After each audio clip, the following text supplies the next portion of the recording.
Procrastination is usually described as a time problem. You're wasting time. You need more discipline. You just have to start. But if that were true, it would be easy to fix because you already know how to start. You've started things before. So, why is it that some tasks feel heavier than they should? Why do certain things stay untouched for days, sometimes weeks, even when you know they matter? It's not always laziness, it's often something quieter, something harder to admit. Most procrastination is emotional, not logical. There's usually a feeling sitting underneath the task. Sometimes it's fear fear that what you create won't be good enough, fear that you'll try and it still won't work. Sometimes it's perfectionism, the pressure to do it right, which makes starting feel risky because once you begin, your idea becomes real. And real things can disappoint you.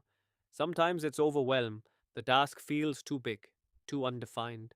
So your mind looks for something smaller, easier, safer, and sometimes it's something even simpler. You just don't feel like facing it. And instead of saying that directly, your mind creates a softer excuse. I'll do it later.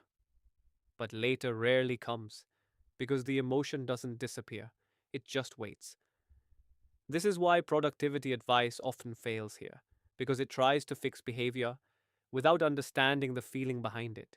You don't solve emotional resistance with stricter rules, you solve it by making the task feel safer to approach, not easier, just less intimidating. Here's a small shift. Instead of asking, how do I finish this?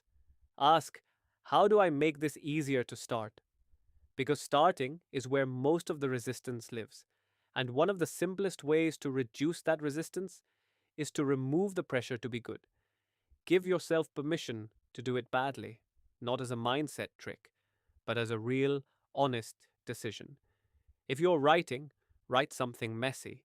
If you're working, do a rough version.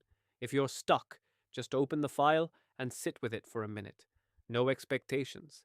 Because when the fear of not being good enough is removed, your mind relaxes. And once it relaxes, it becomes easier to engage. Here's something practical you can try. Create a start badly ritual, a small intentional way of beginning your work without pressure.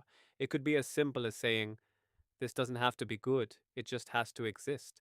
And then you begin. Not perfectly, but honestly. Some days that's all you'll do, and that's okay. Because progress doesn't always come from intensity. Sometimes it comes from reducing the emotional weight of starting, from turning something heavy into something approachable. So the next time you find yourself procrastinating, don't immediately ask, what's wrong with me? Ask something quieter. What am I feeling about this? Because behind most delays, there's a reason. And when you understand that reason, you don't just force yourself forward, you make it easier to move.